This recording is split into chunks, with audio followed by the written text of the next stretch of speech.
This is like one of the worst messages in all of Christianity, too. It's like, you'd think you'd have to do good stuff for heaven, but you do not. Last second, believe it. Just be like, and I love Jesus. Last second. That's all you got to do. Yes. It's a terrible message. This can all perfectly be broken down to the apologetic from, you'd think, right? Crazy. I mean, not crazy. You're crazy, but you'd think. Sure. God awful movie.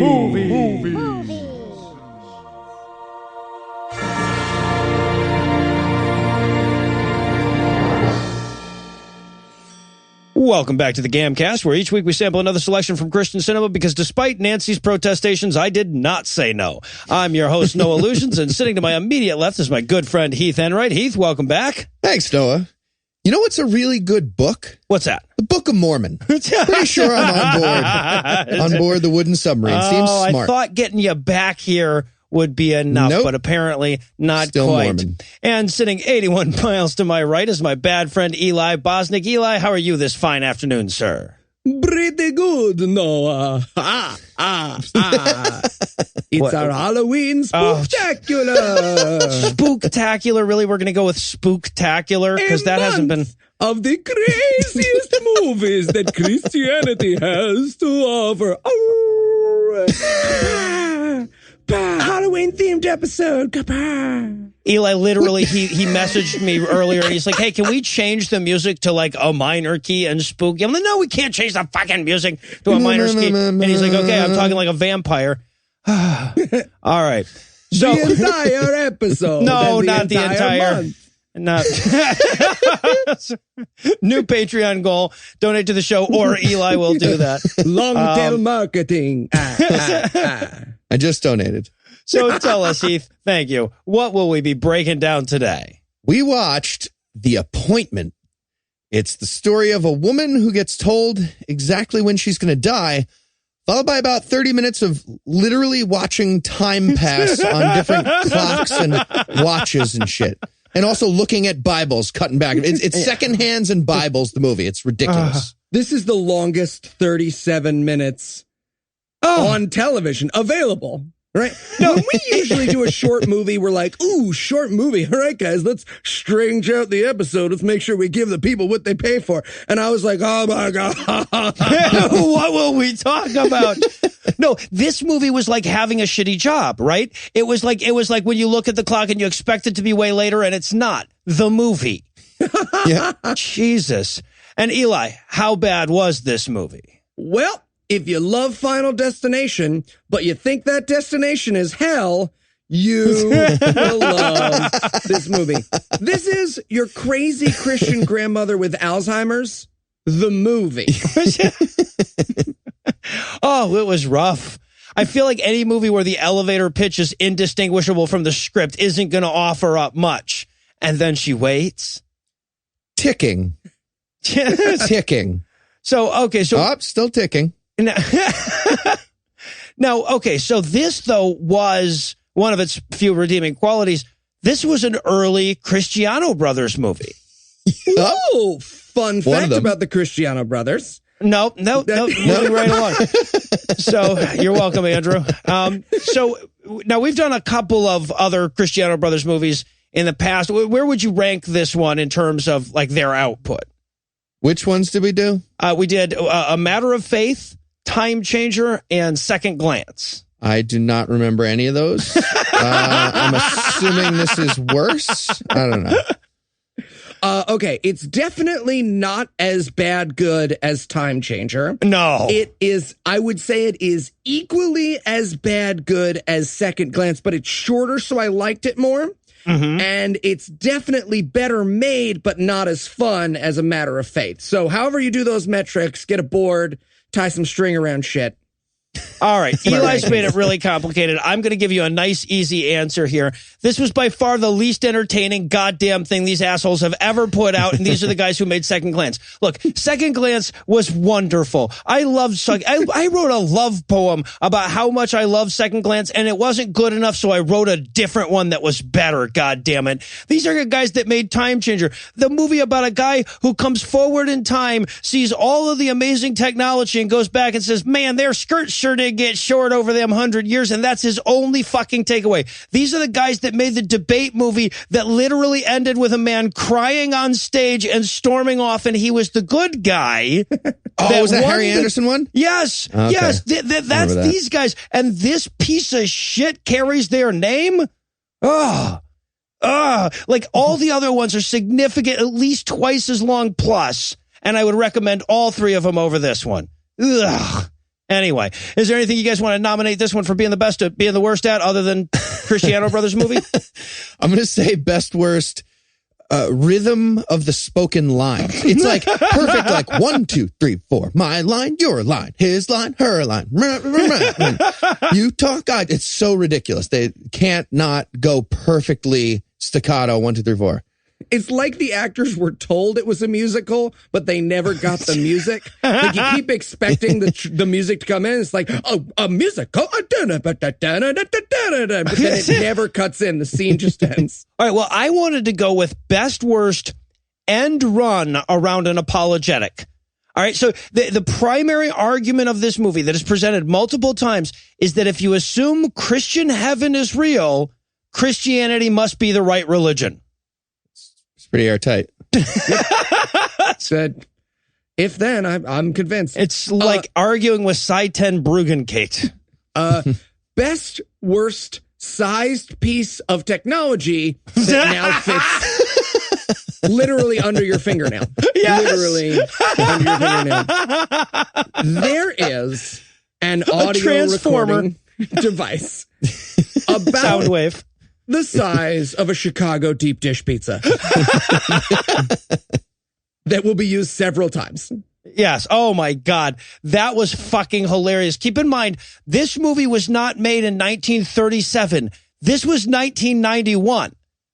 Right? Like, there were small ones then, and yet still they used this goddamn behemoth. It's like, do you remember the first CD player? It's that. It's phenomenal. And we have to point out, it is the only piece of technology that is that far anachronistic. Right? Well, yeah. Like she doesn't punch a bunch of punch cards into the computer when she's writing her story. Right. But there's like a back room of guys like sliding abacuses to make this tape recorder work. It's ridiculous. Amazing. They have to switch out a vacuum tube in it at one point. All right. Well, as we've already alluded to, nothing happens in this movie and it has no pacing, which makes it impossible for me to summarize it in a way that builds suspense now. So now we're going to take a break. And when we come back, we'll not be taking a break anymore. Hey, Dave, get in here quick. Hey, what's up? Rich Christiano of the Christiano Film Group. I love it when you call me that. Yeah, you insist on it. It's in my contract. I have to say the whole Shut up. thing. I just had the greatest idea for a movie. All right. Hit me with it. All right. So it's about a reporter who writes one of those, those anti-God columns they're always writing in the newspapers. And then an angel at Waffle House reads it and goes to the office and tells her the exact day and time that she's going to die. Oh, I like it. And then on that date at that time, she dies. It's a good premise. The bitch just dies. Yeah. You seem like you're expecting me to say more words now. I am. Well, that's it. She just dies at that time, like the guy said she would, because he's an angel. Yeah. Cool. No, I'm just like super busy during this indefinite time period. You want to take this one on your own, Rich? Rich Christiano of the Christiano Film Group. You want to take it on your own? Fine. I'll get all the Oscars to myself. Fine. Cool. And we're back for the breakdown, and we're going to start this one off with those three little words that everybody always longs to hear: Christiano Film Group. Ooh, delicious. And the music to match. All right. Now, honestly, okay, the Christiano brothers are some litigious motherfuckers from what we understand. So I wanted to play you a clip of this music just so you could get an idea of exactly how generic, ominous horror movie music it was, but they'd sue us. So you're just going to have to make it on that description alone. It could not be less inspired. Okay, just imagine that someone's sneaking up on you, but they're carrying a Foley table in a bag. And they're clumsy. It's like a stalker keeps trying to creep up quietly and then just drops an armful of sheet metal. Yeah, tinkle, tinkle, tinkle, tinkle, tinkle, tinkle. Start like a Rube Goldberg machine by accident. It's all bowling balls and wine glasses. Yeah. And of course, we're getting that over the credits, which even by themselves are pretty fucking funny. My favorite line was, and Art Odin as Eric. Just Eric. Eric. Motherfucking Eric. Ooh, ooh. Yeah, I guess. Also, as we're listening to this, of course, the music credit came up, and I'm like, hey, music? Shouldn't that be in quotes or something? Or just say never mind afterward? Music by, don't put my name on this shit. And then it ends with Psalm 89:48, and that's just, trust me, you're gonna die. Yeah, well, yeah, exactly. But also in there, you won't be able to agree with me when you're dead, will you? Will ya? It's the if I'm right defense, and that is what we're going to get throughout the entire fucking movie. Mm-hmm. So then we're going to meet a couple of classic Christiano white people TM. Oh, delicious! Back when Father's pants were so high they covered his neck. It's delicious. I love the opening line here. Might as well be, "Good morning, honey. This is the beginning of the script." Yeah. It's like Jerry and George trying to write the pilot. It's like page 1, kitchen, America. So do people talk at this point? What is it? I'm thinking they say hi, genius, crushing it. Let's take a Coke timeout. Yeah, right.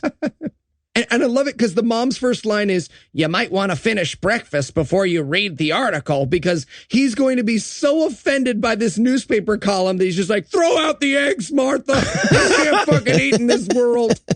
I can't be asked to digest at a time like this. Yeah. So he's a pastor, and we're never going to see this character again. We're just opening the movie on him because he's going to be the first of a number of people that we get reading the editorial on page 8 that is, I guess, what this movie is about. Now, we're going to talk about the editorial itself, and we're going to talk about it in detail.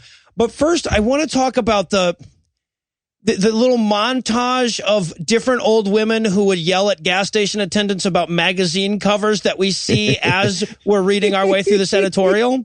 And 80s people who are dressed like tropical fruit snacks. Everyone looks like tropical Starburst colors. It's just so silly. Everyone reading this newspaper article looks like a Far Side cartoon first draft. Just like, oh no. Yes. Wow. Well done, sir. All right. So yeah, they're all very offended small town Americans reading this editorial that Liz wrote. Liz will be the main character of this movie. And we're first going to meet her through her doing the voiceover for this anti-God editorial. And this is such a comical representation of Christians trying to write for atheists.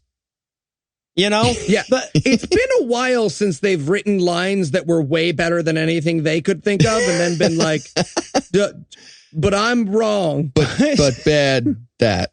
Bad. Well, yeah, but that's exactly it, is that even though they don't hit on any of the major points that an atheist would actually write in an editorial about the problems with Christianity or with Christian culture, they do make a lot of really good points that they then never go back and address within the film. Never address.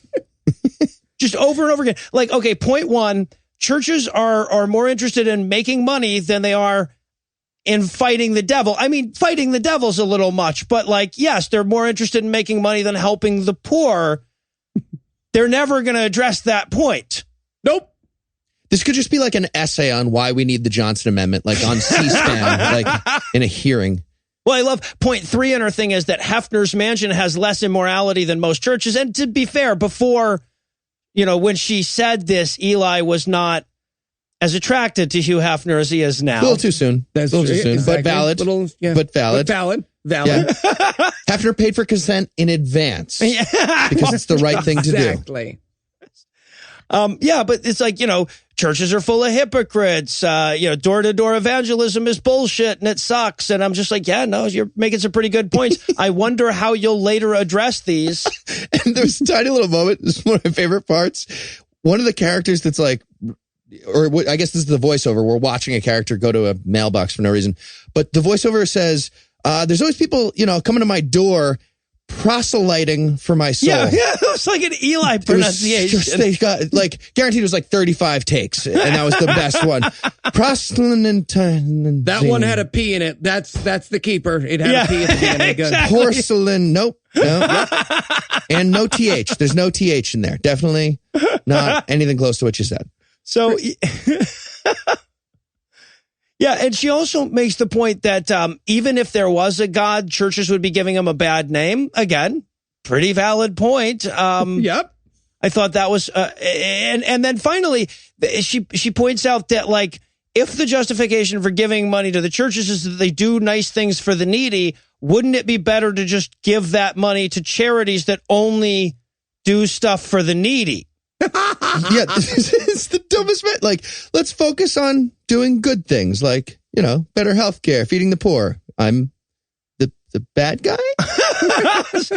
What's happening? And again, the way that they're going to argue back against all of her points is just that bitch is dead now. What does she think now?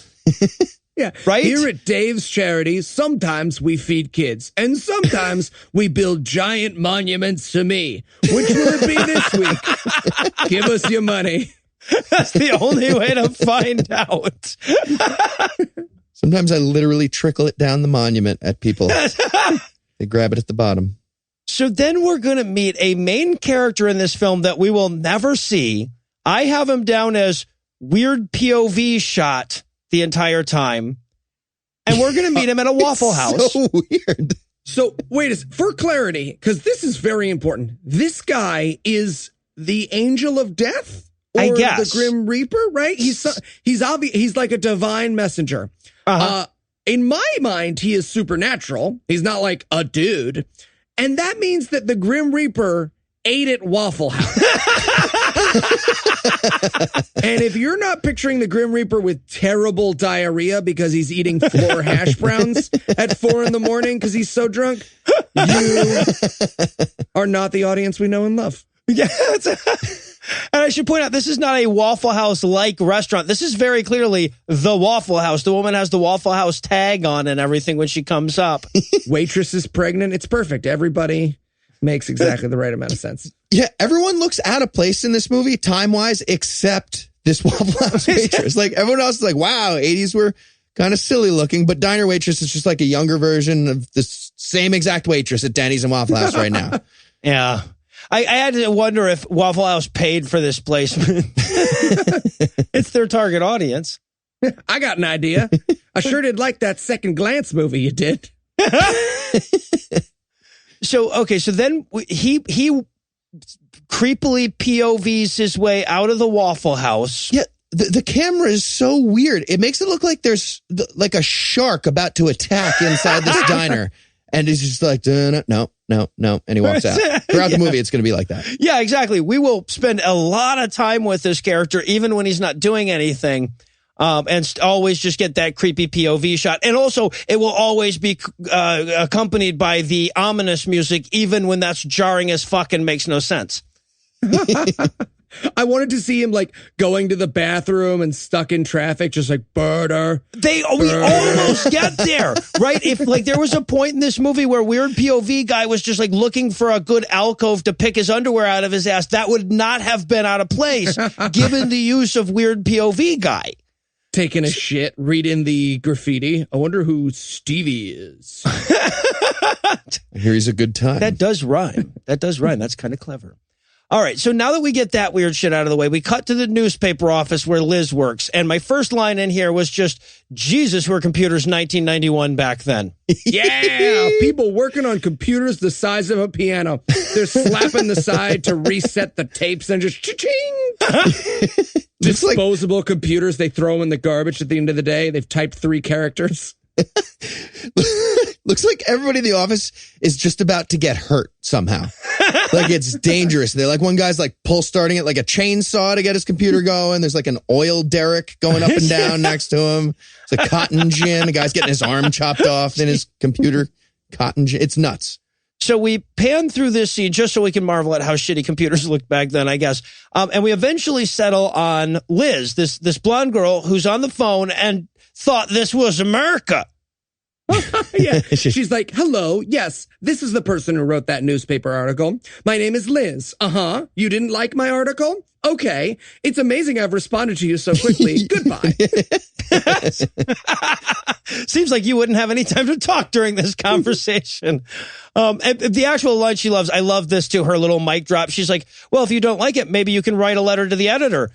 He'll publish it, but you'll have to sound more intelligent than you do on this phone call. Click. Zoom. Got it. Yeah. So then, everybody in the office is like, oh, gee, Liz, you sure are taking in a lot of shit from all these Jesus lovers. And all the people in the office who have beards hate Jesus so much. Yeah. But they're all like caricatures of atheism that don't make any sense. Like one guy's like, man, people do take religion super seriously. And the other guy's like, I hate it when people wear metal at right angles. And the third guy's like, the third person, motherfucker. I hate how passionate they are about doing good. Yeah.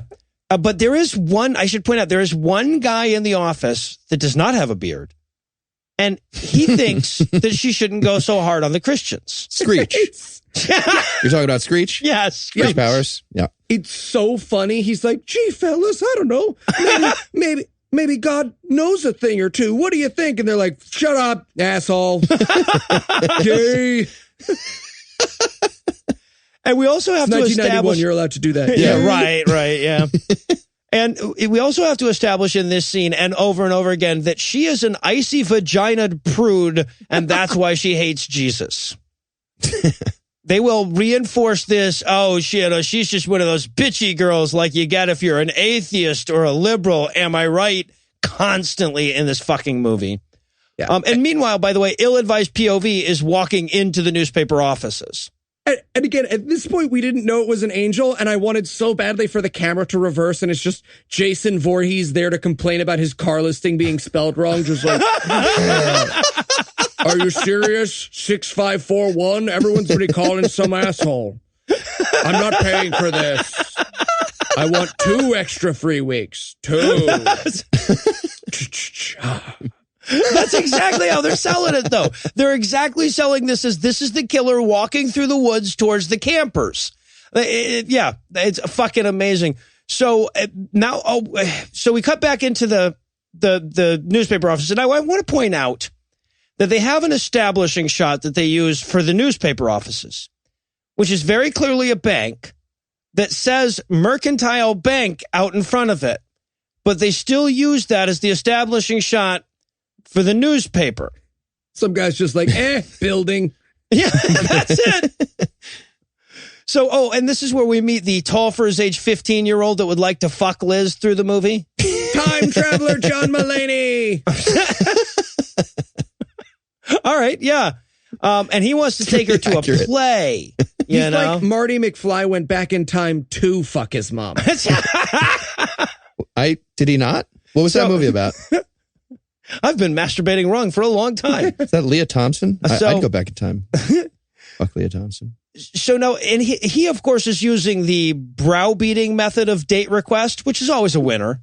Ladies love it when you browbeat them. And his idea is that he has planned a very extensive date without having asked her yet. He's like, I booked us a table, I got us tickets for a play, and I signed us up for yoga classes. And she's like, no. And he's like, well, fuck, that's a sure lot of stuff I'm going to do alone now. I'm going to lose a lot of deposits. Yeah. Okay. Table for one? This is how Groupon makes their money. Unbelievable. Also, I just, small thing, but I found this so weird because this guy looked prepubescent. She's like, how old are you? And he's like 35. And she's like, yeah, you're too old for me. Does she say too old? She just looks at him and she goes, try again. And then what? And I was like, is that too old? Because then he says 31. I know that people only lived to be like 40 or 45 in 1991. So I understand why I'm dead now. Yeah, exactly. But she's like 15 years older than him because he's like clearly. 9. Yes, so, it looks like a babysitter let the kid wear dad's work stuff to play dress up while babysitting. And we have to emphasize that while this like mundane thing is going, we keep switching back to the POV, which is always accompanied by bwah. So it'll be like, yeah, I'll have a tall latte. Bwah. And I told him, look, I'm on my period, so we can do mouth stuff. Yes, I'll hold. Press 3 for accounts. And at this point, it's just trading back and forth between those scenes, and the POV isn't, he's getting into the elevator, he's getting out of the elevator. It's completely mundane. I just expected like a shark to stumble in with a didgeridoo right into the frame. Like, sorry, it's too early again. I'll get it this time. Okay, rolling on 3, 2, and all right. And the best part is, so eventually he comes upon her, and it could not, and they're going for a POV of someone who is slightly taller than her. However, they have done this incorrectly. So what it looks like is this angel / Grim Reaper is staring at her tits. Yeah. And also floating 3 feet above the ground too. That's the impression I got. It's like the beginning of every casting couch video, this whole movie. Yes. So the POV guy shows up at her office. She's busy bitching at another religious person on the phone, and then creepy POV comes in and he's like, "I have a message for you from the Lord." To which she says, "The Lord who?" Like she thought it was a knock-knock joke.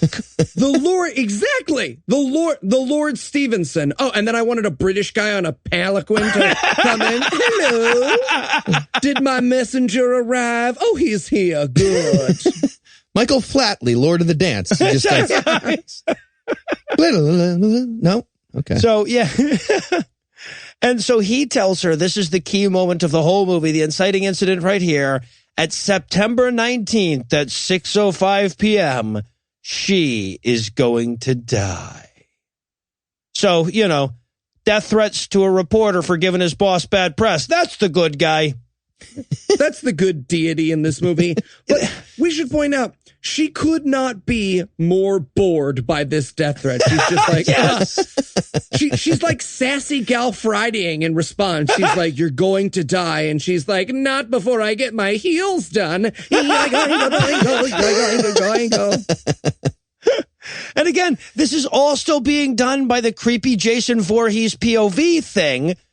Which I guess makes sense at this point since he's delivering a death threat as though God was a Joe Pesci character. And then as if they hadn't given us enough comic material with the POV, she leaves and the POV cam just keeps watching her for a really long time. Like they're driving around to get the odometer to switch over to 200,000. It's just fucking ridiculous. You can feel the Grim Reaper's awkwardness. He's just like, you are going to die. Well, I've got to go. Oh, should I? Well, is she coming back? She seems to. My next appointment isn't till 4. Usually there's a lot more begging. I got to admit, most people, they challenge me to a board game or something. But she just, all right, no chess. That's fine. Just learned the Ronsky defense for no reason. Whatever. So then we cut to her and her, I'm going to say, boyfriend having lunch. And she's telling him about the last scene. And she's relating this like a fun story. Like you flop down on the couch and you're like, oh my gosh, the funniest thing happened at work. This guy comes by and threatens my life. Yeah. With specific times and dates. It's just crazy, wacky, the folks you run into. Exactly. And Steve is reacting like she's telling an ordinary story. He's like, that sounds great. Yeah, no, crazy. She's hilarious. What did you say after she said that? Yes. But he also says, he said he had a message from the Lord, to which he goes, the Lord who? Yeah. Really? Like, that's what they think would be the reaction. Like again, from these Christians who are just like, gee, who, Christ? I don't. Oh, Allah. We're talking about Allah. Right. And his response is, was he a sicko? To which she's like, nah. Really? Are we really? sure? What is a sicko if not someone who comes by and tells you the exact moment you will die? He was like, nah, his dick was in his pants. I mean, not all the way in his pants, but most of the way in his pants, please. Regular Tuesday. Yeah. And yeah. Right. So with this aggressively useless scene out of the way, we cut to her at home so that we can meet June, her fellow reporter. Now, June has arrived to tell her that she got the big Hawaii assignment and gets to fly to Hawaii on company money. Hey. Oh, Marcy Darcy. Yes. Yes. Pretty sure it might be Amanda Bierce. I don't think it is, because looks exactly like Marcy Darcy. Nobody on the IMDb page for this had a picture. Okay. So I don't think that it is. Not Marcy Darcy. Jefferson Darcy has been in a few movies we've done. Yeah, unfortunately. So that's all that scene has to say about the world as well, that they're going to go to Hawaii later in the movie. Mm-hmm. Very importantly, on a date after the date that she's supposed to die. Oh, right? Yeah. All right. So now it's the next day, and that single beardless reporter Screech is studying his Bible. Right. While everyone else in the newsroom shouts a single line in unison about how they wish they had gotten to go to Hawaii. Banana oil. I've been working here for 5 years. Oh, sweet jinkers. I always wanted to see Hawaii. My parents are from Hawaii. It's hilarious. Again, it is absolutely the setup for a song where they're like, oh, Hawaii. Yes. I wish I could go to Hawaii. But they just never get to it. but then from there, after that unison weird thing with those three dudes, it escalates so fast. Yes. All of a sudden, the other asshole guy, Frank, shows up and he's like, and I hope your plane crashes and you burn slowly and drown. And a shark slowly eats you and you drown again and then burn again. And he brings you to a cave where there's fire. Like, he's so intense. Dude, Frank, go to HR. You're the worst. HR definitely said you don't talk at work anymore. You keep doing this. Frank is very clearly the topper, because they're all like, hey, Ribbon, what did you do to get the job? And he's like, I hope you get raped. And she's like, whoa. It's like, what? We're all having, back to HR. Back to HR. All you right, are fired. Okay. Also, and this is my favorite moment maybe ever, she starts heading back to her office, and creepy POV cam is still just hanging out.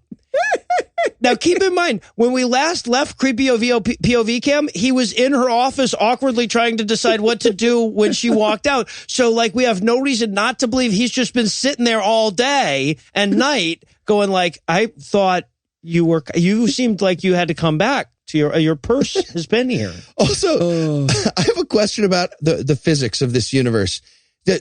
So the camera stalker is invisible until he points the camera at you? Is that what's happening? The people who made this movie seem to think that that's like how it works, and the actors are responding that way. How looking works, yes. Yeah, only a Christian filmmaker would need someone there to explain to them how looking works. Oh, right, they can see. It's not like the ostrich. It's not like the ostrich. And I wanted him so badly to just be like playing with toys on her desk. She's got those clacker balls, and he's just like click, click, click. Oh, hello. I'm sorry. Let me stop these. Click, click, click. I can't. I think I started. No, they're still moving a little. Just give me what. 1 second. This is gonna drive me nuts. Sorry. Anyways, you're gonna die. Yeah, and he's just there to reinforce. Remember earlier when I said you were gonna die? Like I meant that. You seemed little nonchalant, a little dismissive, if I can say so. And again, she is still dismissive, still entirely not bothered. She's like, oh yeah, do you have any proof? And he's like, this is new. This, I'll tell you what, you were gonna die. Well, right, and then he tries to use her pending mortality as proof that God exists. Are you saying you're not gonna die? Well, no, that's not at all. And now, granted, I understand why he's a little put off by all this. You know, like when you tell somebody you're going to die at 6:05 on September 19th, their reaction should not be, oh yeah, do you have any evidence of that? It's like this fact that I said it is admissible in a court of law, you know? But she wants evidence, and he's like, well, you know, everybody dies, so you too? Why not you on the 19th at 6:05? Yeah, right. I'm having a weird week. Can I just tell you, I'm having a weird week. One of these time times. I walked through Egypt with a sword. It was fucking awesome. And now I had to ride an elevator. You people smell. We have a better sense of smell. I don't know if you know that. I remember when we were all freaked out by iron chariots, and now you motherfuckers just ride around in cars. I don't want to get into it. I know. And of course, she tries to give him the whole like, well, I can't die because I've got a thing to do in Hawaii. So ha. And he says, I know you have distractions, Liz. That's how Satan works. That's like Satan is doing Candy Crush alerts now? Is that what he's been reduced to? Satan's just sitting behind me with his hand on my shoulder. 2 more games of Hearthstone. Headlines can wait. Apparently. You can answer emails when you're level 10. And also, he's put a Bible on her desk, and I expected, so she's like, did you put that there? And I expected him so much to say, nope, there are no dicks drawn in it either. Let me take that. I wanted him to be read like, this wrong. Just lick it. Just lick the Bible a little and I'll leave. Please. Also, isn't that a weird thing to be focusing on in this moment? Like, you just told me when I'm going to die. Also, did you put this Bible on my desk? I keep it organized. I don't remember this book being here. Weird focus. Yeah, and of course, he goes to leave, but she has to set him up for an awesome one-liner about her imminent death first. So, you know, she's like, I can't leave. I'm going to Hawaii, and I've never seen Hawaii before. And he goes, and you never will. Weird. I wanted him not to be able to get out of the office. Crazy Billionaire remake. And let's be honest, Crazy Hundredaire remake. It's just him being like, oh, sorry, pull door. Oh, not a pull door. I guess I'm locked in here. It's crazy. Is it, I push the button to no, you the button, no button to get out. Yeah, why would I push the button to get out? This is so stupid. You give me a hand here? And you never will. All right. I remember the last thing. You never will. Bye. So I wanted like Muhammad to show up with a camera and start filming the Jesus Messenger guy too. Like, what are you doing? Are you going to tell Mia? Who's? So now we cut to Liz heading into the office from not the office, which is where we left her, I guess. But then June storms out of the building to tell her that the mayor has died.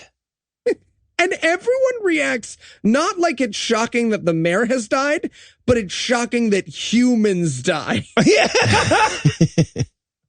Well, yeah, like at first all my notes are like, man, this town is damn invested in its mayor. If my mayor died, I'd have the same reaction to that as I did to the one dying in this movie, right?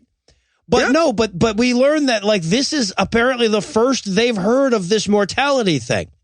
Or maybe the first death they've ever heard of? Because everyone around is just like, have they tried shaking him? What about turning him upside down? And look, the whole purpose that this serves, the fact that the mayor has died, will not factor into the plot, except that it like reminds her that death is a thing. And so they can make fun of fat people, which I did not enjoy. They're like, oh, he weighed 275 pounds, which is, I mean, it's like what some people weigh. I've been close enough to 275 pounds for that not to be an okay line in the movie. Just like, well, what did you expect? He was 180, you know, 5 pounds. Come on. I feel very triggered by this movie. Like it's just overweight atheists in their mid-30s are evil. That's all we've learned so far. Especially if they have beards. Yeah. That. So, yeah, but again, this is all there so that she can reflect on her own mortality, which she's going to do now at the art opening. That's what they actually call it. The art opening. Oh, the art of the 1990s when it was just squiggly lines We all forgot how to draw, paint, and color. It was delicious. It hasn't gotten any better since then. But I love, okay, so what we have here is like she's standing around kind of dazed and everything, and she's hearing snippets of conversation from the various people around him. And the first one is an art discussion written by people who can't write enough art words to pull that off. So they like both people are speaking in half sentences with no nouns in them. Everyone is so amazing. It's like trying to show off in front of a black turtlenecked girl. You're just like, yeah, oh my gosh. I think the way that you use space is really opulent. But it's even worse than that, right? Because like the guy's line is like, I just don't understand how you can reach into this and find a way to produce a thing that would be, is it still your line now? Yeah. And the gaps, rabble, peas and carrots. and the gaps between interruptions are priceless because they clearly like wrote interruptions so that they wouldn't have to get to the end of a sentence about art that they couldn't finish because they had no idea. So it's just like, I was just saying, the impression is you have to interrupt me now. You go. I can have nothing. It's like when Eli gets distracted by a Twitter fight mid-record. Yeah. So also, one of the snippets or when we rehearse our lines for a live show and Heath undercuts my lines. Wait, what? Like I'll be like, and Heath always says, and be like, I don't know what you're talking about. I'm wearing exactly the right underwear, Eli. Oh, okay. I was. Fuck me forever. I wish you knew a little bit more about my underwear choices. I wish I would cut all your underwear up into tiny pieces and light it on fire. Jesus Christ. That escalated quickly. I feel like this relationship is not going where it should be. This was like getting a Hawaiian assignment in a fucking newspaper in small town America.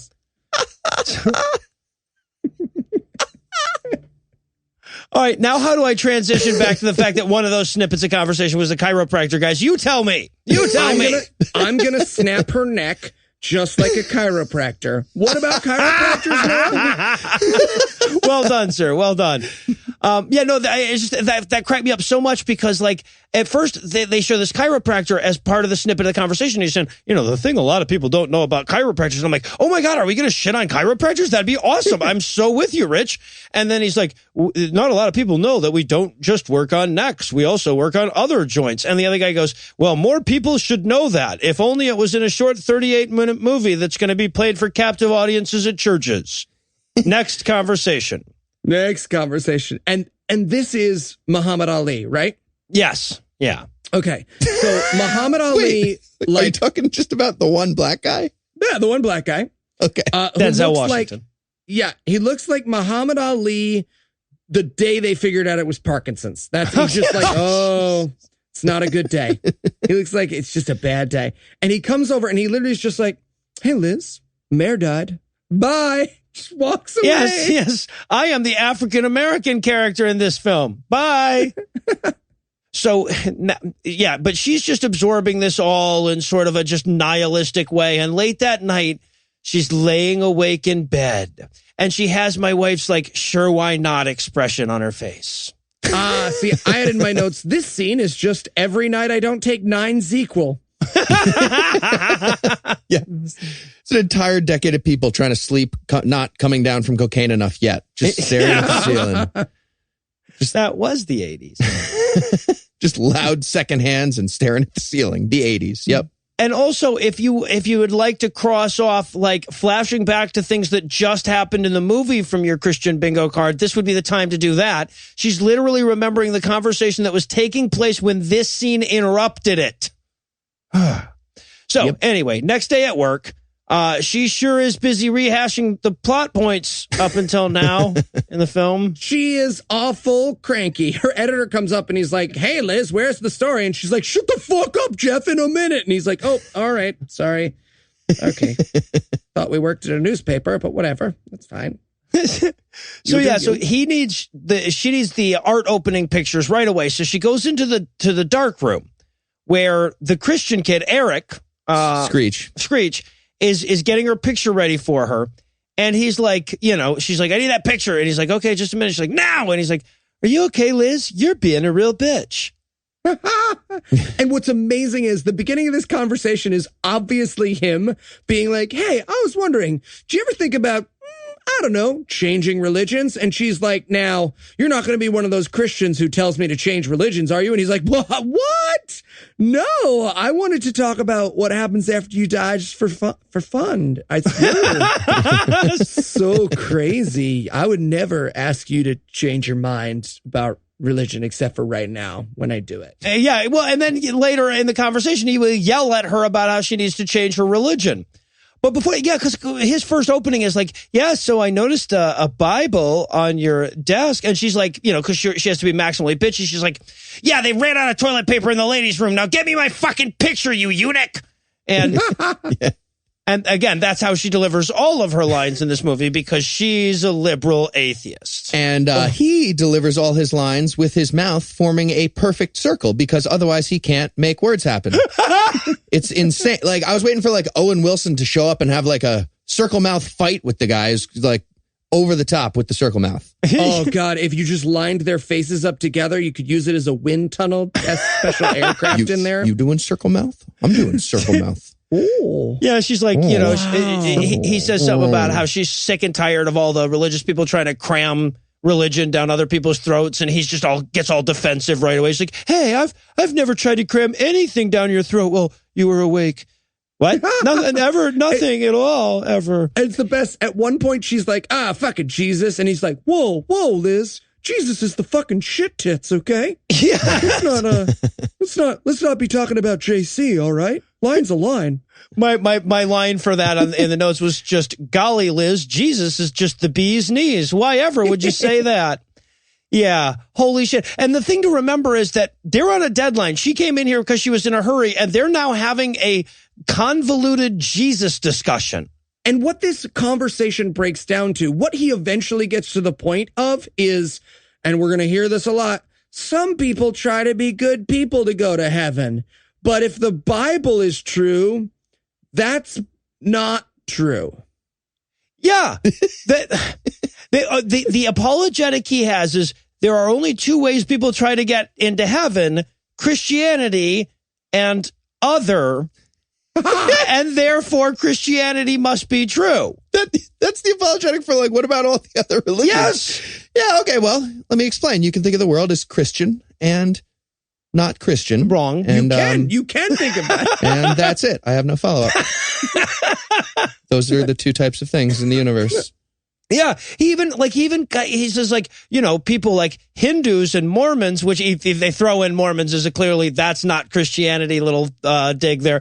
But he's like, you know, Hindus and Mormons, they believe just like Christians do that you have to be good to get to heaven. It's just that they're like Christians who haven't figured out that the Christians are right yet.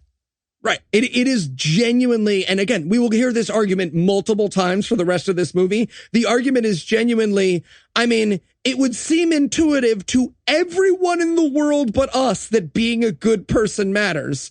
But if you believe our magic book, it's not about that. Yeah. Yeah, right. Instead of an apologetic, they just highlight a deficiency in their moral theology. And they will never address it. They'll never be like, and this is why that's more important. It's just like, but the book says nobody's good, but people are good. No, not according to the book. All right, if I write everyone's good in my diary, can you use that book instead?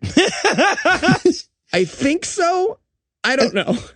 This is like one of the worst messages in all of Christianity, too. It's like, you don't. Nope, you'd think you'd have to do good stuff for heaven, but you do not. You, last second, believe it. Just be like, and I love Jesus. Last second. That's all you got to do. Yes. It's a terrible message.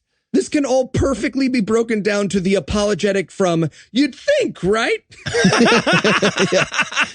Crazy. I mean, not crazy. You're crazy, but you'd think. Sure.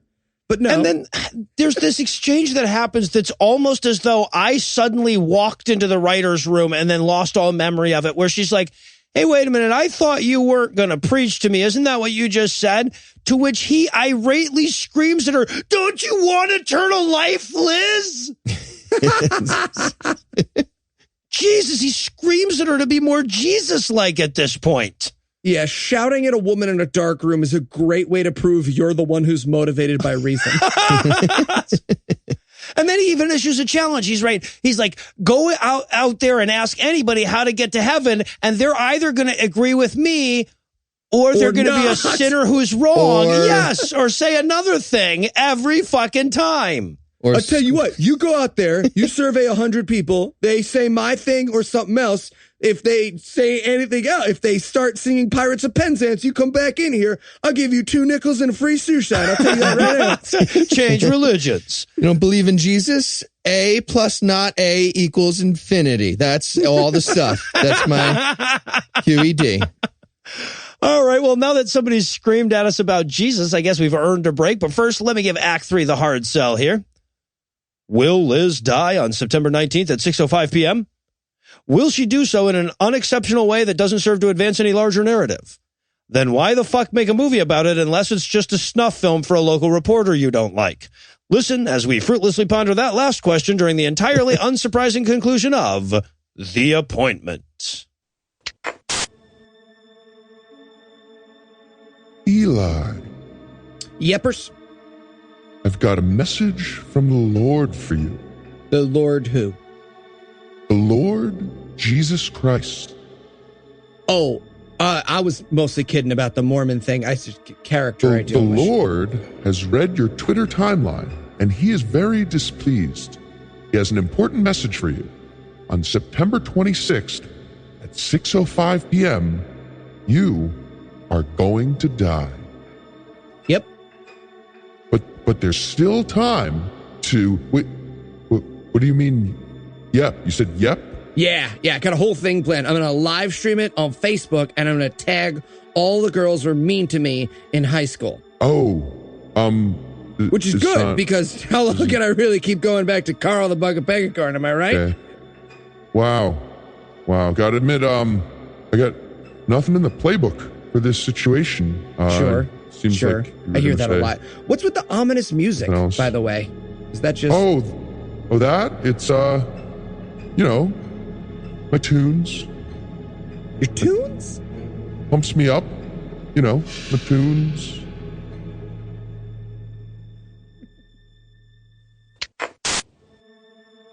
Noah. 1 second. Hold on. 1 second.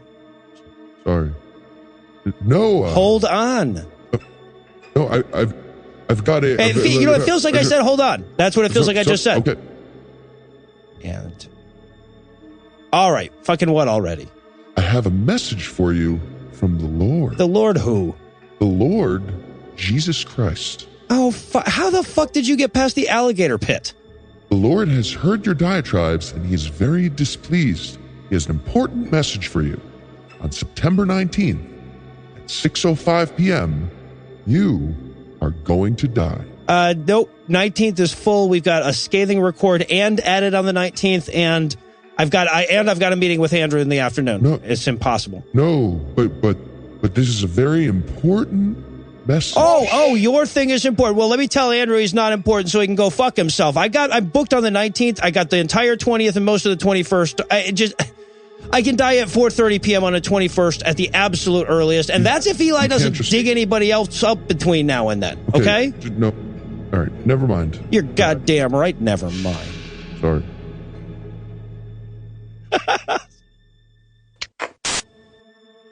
Heath. Hey, man. What's up? I have a message for you from the Lord. Oh, yeah? What's the message? Go ahead. You are going to die on September 19th at 6:05 p.m. Oh, okay. Cool. Thanks for letting me know.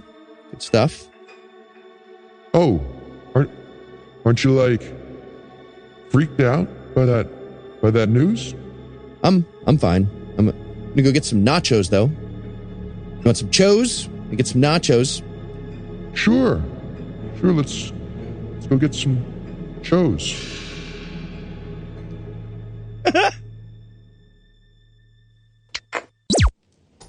And we're back for more of this shit. And we're going to start off back at that restaurant with her boyfriend again, where she is going to broach the life after death question as though she were asking if he'd like to watch her blow a black guy. If I had a nickel For every time I've tried to open a conversation about anal sex with, we all die. And I'm just saying. Do you ever think about... Pastor Manning says that rectum is the place of death, so... Yeah. Life after death. Renting an orphan? What? What? Did you say? What did you say? You said orphan. I said Who orphan. said orphan? We both said orphan? Somebody at the next table said orphan, I think. Oh, yeah, he's crazy. What were you guys saying about orphans over there? What are you going to order? That's so... You guys are weird. Order. Yelp. Order, I said. And so... Orphan. And that's leading us into her amazing thinking about death montage. Oh, and these could not be broader strokes. This consists of her picking up a book that's like death and dying. It's the best book. Yeah. She's in this like really weird section of a bookstore, first of all, that's about like life, but also death, happy and sad. She's just like flipping through. The gift of hope. No. You're definitely not going to die this week. No. And she lands on death and dying. Yeah. Yeah, but that's and that's where they start. They ultimately came up with something like 9 different ways to demonstrate on film that she's thinking about death, and that was the one they put up front. That was the least silly thing they could think of, was her directly reading a book called I'm Thinking About Dying. But the greatest one, my friends, to show that she's thinking about death is at some point someone turned to another person and said, "You know what would be a good way to illustrate she's thinking about death? If she almost kills a child with her vehicle." And she does that. Yeah. That almost happens. I wanted the next shot to be just like the same thing, but Matthew Broderick and Caitlyn Jenner. She runs him over. Just points up at the sky, laughing like, "Oh, Gotcha. you Yeah, okay? That was clever. This makes sense." This kid runs out in front of her car to chase a ball, and she stops suddenly, and then she puts her head on her steering wheel like, "I just can't escape mortality." It's like she broke up with death and like has burned all his pictures, but then runs into him at a friend's party. She's like, "Oh my God, death is here. It's fine. I'm going to be cool. How are you?" Well, and as if that wasn't like a good enough demonstration of how quickly they run out of ideas for their thinking about death montage, they also have a bit where she almost gets hit by a car, right? In this same montage. She's like reading church signs that say, "Have you been thinking about death recently?" She sees a fucking cemetery in the background, a headline about people dying, And this is where we introduce the star of the film. This is Soundwave. That one was for Andrew. This is where we meet the car-sized tape recorder. Oh, is that the Transformer? Yes, yeah, it's a tape recorder. The laser jet printer that she pulls a microphone out. It is literally the size of the printer I'm sitting next to as I record this. It's a tape recorder, though. How big were tapes? I remember them as very small, like smaller than my hand. They were. I have no idea. I've never seen anything like this. By 1991, we had the little ones, right? Like, remember the little tiny tape that would come in it and everything? That's what Soundwave was based on, for fuck's sake. That didn't happen in 1991. I have no idea where they got this gigantic fucking prehistoric Stone Age tape recorder for this movie. But they ran with it. But from now on, that's what we record this podcast on.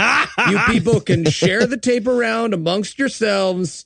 We're going to get record on 3 different tapes. We'll sync it up, and then whoever has the 3 tapes passes them on. We're going to start in the A's, and then... Oh, Jesus Christ. Yeah, I think that's what that guy sued Adam Carolla about, actually. I think that was the business model that he said was podcasting. I actually think that's right. Jesus, that's sad. So she's taking out this fucking speedboat of a tape recorder so that she can ask people how they're going to get to what's going to happen to them when they die. She would do some man on the street shit as though this was a fucking Ray Comfort movie. And now, here's my question for you, gentlemen. Do you think these are actual answers they got from real strangers, or do you think these are lines they wrote for actors? I think it's lines for actors, because a lot of them were like terrified trying to remember and read their one little second line.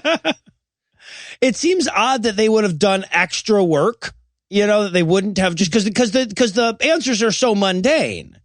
Right. except for a couple of comedy answers they'd thrown in. Like, some of them were like, I don't know, go to church, be a good person. And then the next guy's like, how about, yeah, I ain't telling. Yeah, which would kind of like lend credence to the theory that this was just man on the street. But one way or the other, these are some stupid fucking answers. Like, they all assume the premise, right? Like, it's all about like, well, how do you get to heaven when you die? Not, what do you think happens when you die? Yeah. Speaking of, we're all Christians that agree. How do you get to heaven? Yeah, well, right. That's how this whole montage works. Exactly. Which is phenomenal because the last person she asks before some more sad thinking about dying montage is a character I like to call Heath with hair, whose response is, go fuck yourself, and then walks. But that's before she gets to the guy who's right? Like at the very end, we get the guy who gives the correct answer, which is doing good. Psh, it's all about believing in the same God that I do. And this is very clearly represented as like the only guy who's really thought this through and really has a good answer. But the good answer, once again, is you'd think, right? And just real quick, you know what I'd do if I had 4 days to live? Not interview strangers on a weird tape device that's making me sweat trying to hold it. I'd just be doing crazy shit that would obviously kill you just to fuck with God. Make him really work for it. Yeah. Be like the greatest stuntman for 4 days. Juggling poisonous snakes and shit. Yeah, going, no, all Christians can handle this. Oh, bet your buddy a blowjob that you can jump out of a hot air balloon and live. And that's what I would do, right? I would just go up to the straightest friends I had and be like, I bet you I can jump off that building for a blowjob. And they'd be like, oh, all right, man. Phew, boom. And then just ruin their week. And You know what I would do? Them? I would record an episode where I just kept saying poisonous snake, knowing that I was going to be dead before the no, it's venomous snake emails came in. That's what I would do with my last day. Yeah. So, but we get this. I think I killed those listeners. So yeah, then we get this endless montage. And again, we should point out that it goes back to the well on asking people and then being a montage like 3 different times. Yep. Right? This is not like what we're selling it as though it's one cohesive thing. No, it's montage of death things, man on the street, montage of death thinking, man on the street, 3 goddamn times before this is over. Right. And again, the last guy who's the right one is saying almost the exact word for word arguments as Eric in the Black. I wanted him to pull off the mask like Tom Cruise in Mission Impossible and be like, see, you get me now? Yeah, right. You go out on the street. I mean, I am on the street. So, and then she heads back to the office after the montage where she learns that her Hawaii trip just got bumped from the 24th to the 19th. So now it's the night before she dies. It's the night of the 18th. She's on the phone with Steve, who I assume is that guy from the restaurant earlier, the lunch guy. And Steve wants to get his dick wet, but she has to super broadly explain that the plane leaves after 5. Huh? Yeah. After 5. Now, here's the thing. This would kind of be a clever setup if her plane was going to crash and she was going to die at 6:05. She's not. This is just useless information that's in my brain now. Yeah. Exactly. And that's what religion's after ultimately. So, yeah. She's like, she's on and of course it's another one of these like one-sided phone conversations where the other guy is only getting 2 syllables in at a time. Clearly. Because she's like, no, I'm leaving tomorrow. Of course I want to see you again before I go. I'm not going to, I'll see you later on in the conversation. The Micro Machines guy on the other side of the line. And so she gets off the line with him, and then she sits down to watch generic series of channel flips before she gets to the significant one. One of them was Press Your Luck.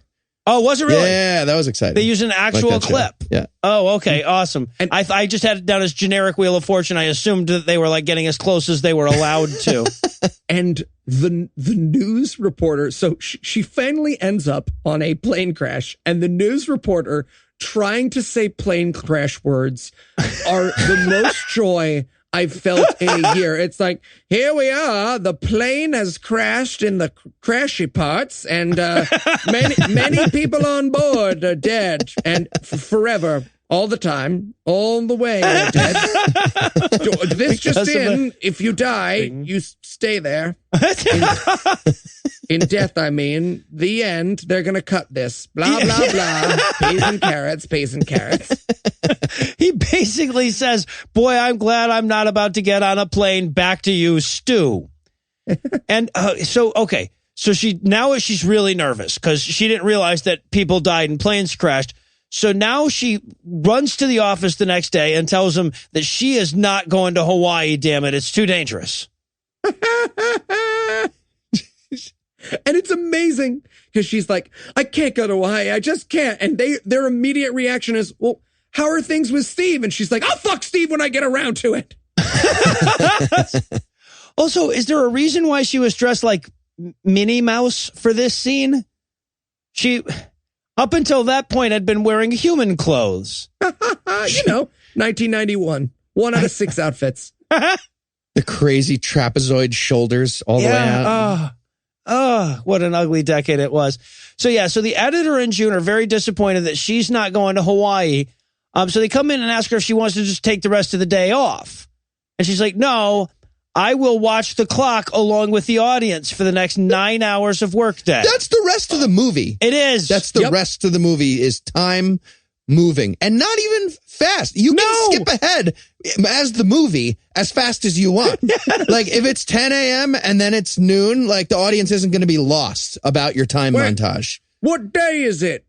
Yeah. What the fuck was 11? This movie's terrible. They fucking keep panning up from the calendar up to a different clock and shit. Just like, no, it's September 19th at 10:07. And the whole thing, it played like Chris Rock's scrape bit, right? Like they would show the clock and then they'd show it again and you'd be like, okay, now it'll be 4 or 5 o'clock in the evening, close to nope, it's 11:02. Somehow Amazon went backwards and there's more time on it was baffling.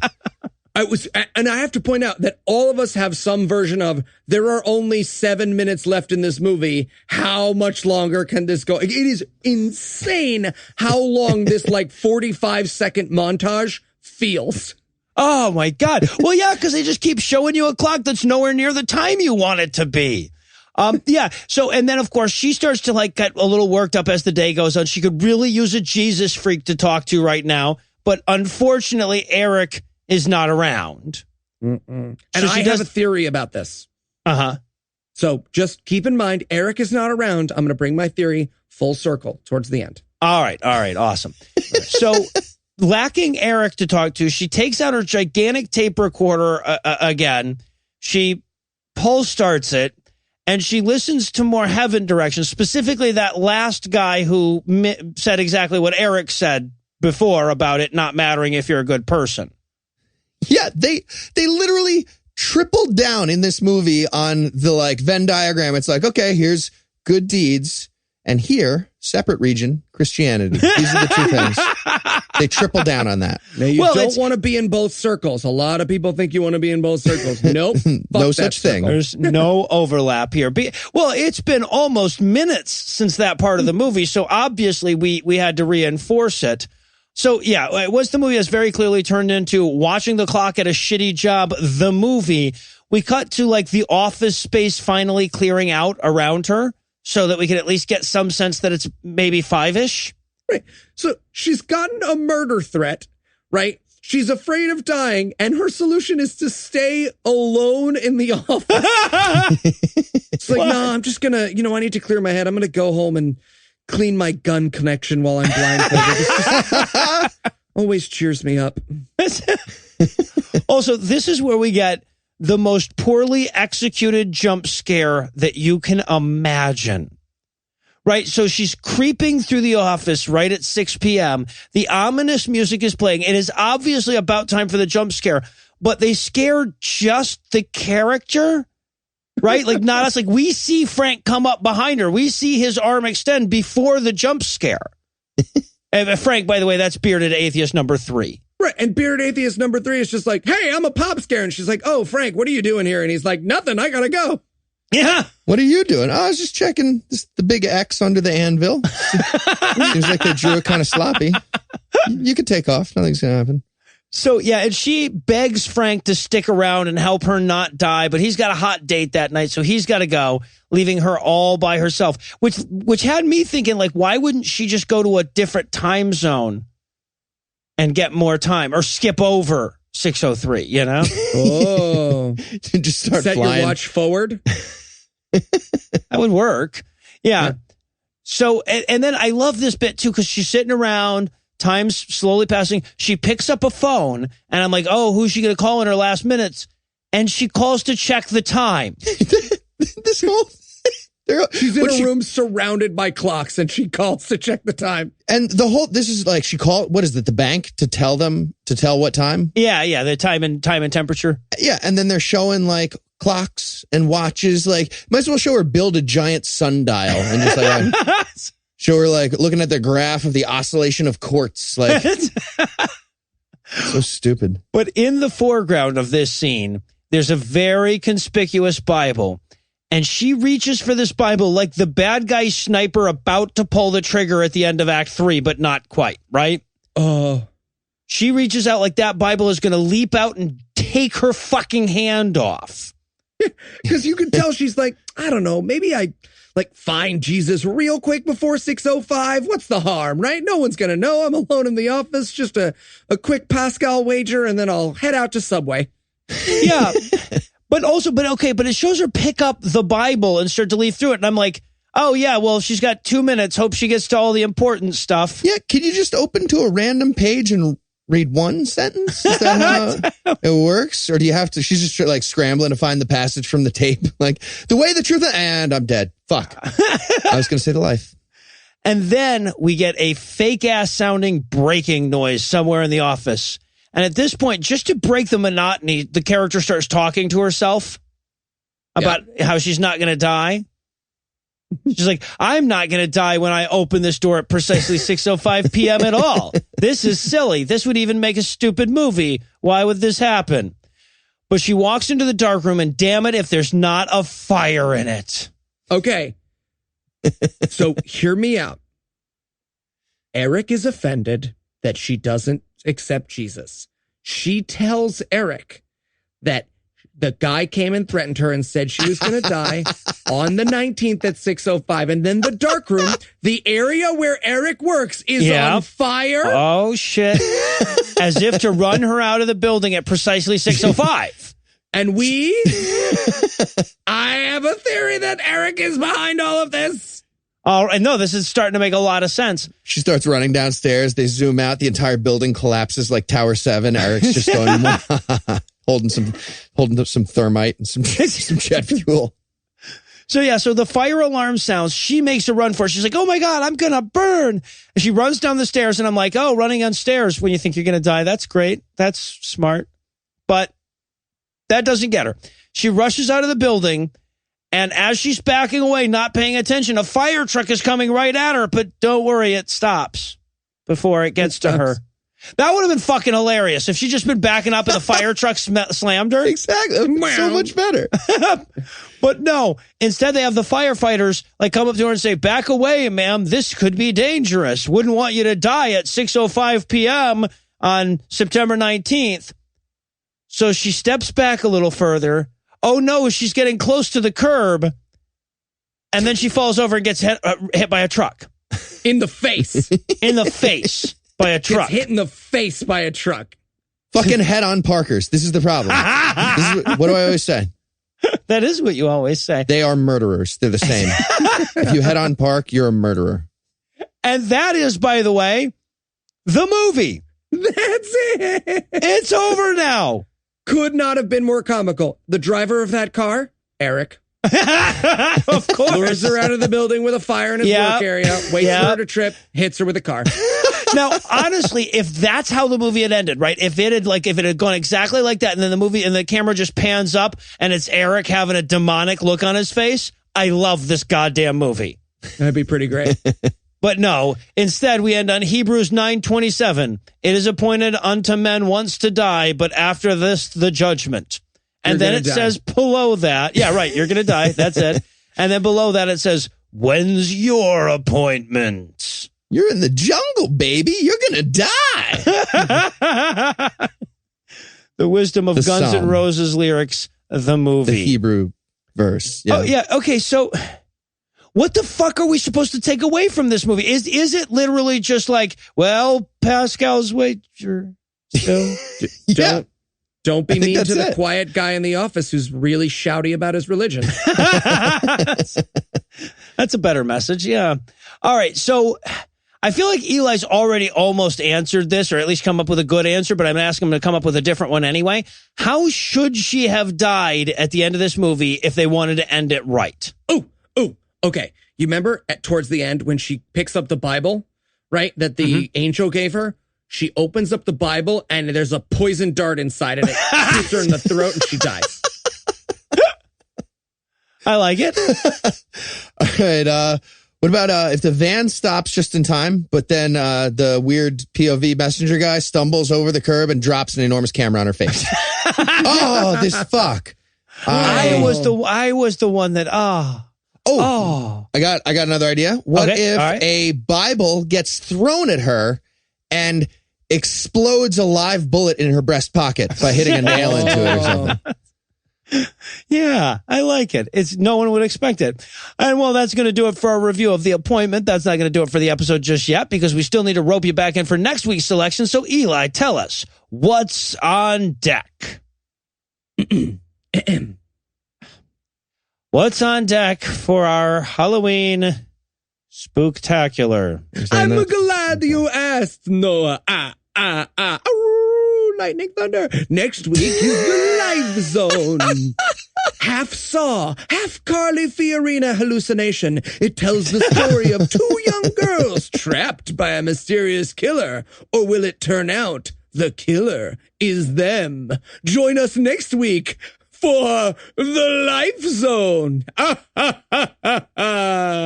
Link to the full movie in the show notes.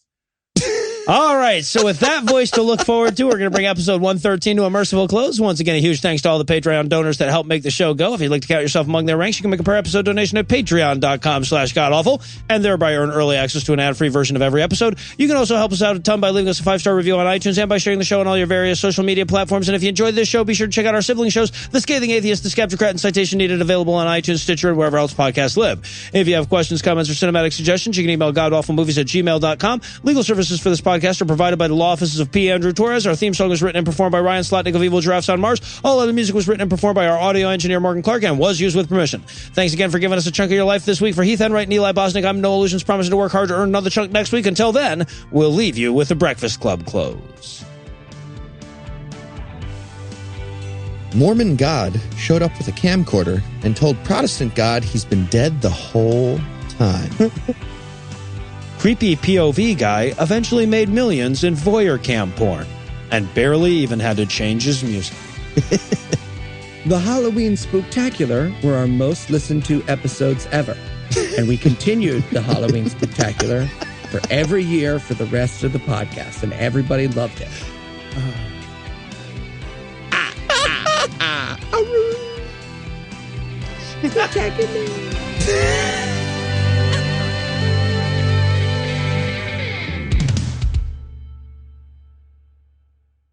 You should have been here when Lucinda counted down on Eli. I fucked it all up. I said, oh, you'll have to do the 10 count. You're the one on the line. She goes 10, 9. And you could just hear Eli going, oh, fuck. Shit. 11, bro. 7, fuck. He ends up coming in on 4 anyway. You know, it was quite lovely. It was fun. The preceding podcast was a production of Puzzle and a Thunderstorm LLC. Copyright 2017. All rights reserved.